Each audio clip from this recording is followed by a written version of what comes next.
j'ai 3 enfants immatriculés à la CNAMGS. Parmi les 3 enfants, il y a 2 qui ont bénéficié des prestations d'allocation familiale ce mois-ci.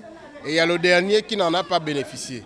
Alors je me suis rendu ici pour essayer de comprendre. Porté à un broglio qui est à la Caisse nationale d'assurance maladie et de garantie sociale, l'institution a dépêché ses lieutenants pour tirer au clair certaines situations incongrues. Au niveau de l'immatriculation, que malgré le fait qu'on a commencé les immatriculations depuis 2010, et en comparant avec le fichier de la solde, nous avons un gros écart entre les enfants qui existent dans le fichier de la solde et les enfants qui se sont fait immatriculer à la CNAMGS.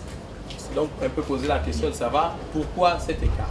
Donc, les plus hautes autorités de l'État ont tranché dessus pour inciter les fonctionnaires à se faire immatriculer, il fallait que le paiement des allocations familiales se fasse aussi sur la base du fichier de la CNAMGS. Alors, donc, cette décision du chef de l'État devait être appliquée à partir du 4e trimestre 2014.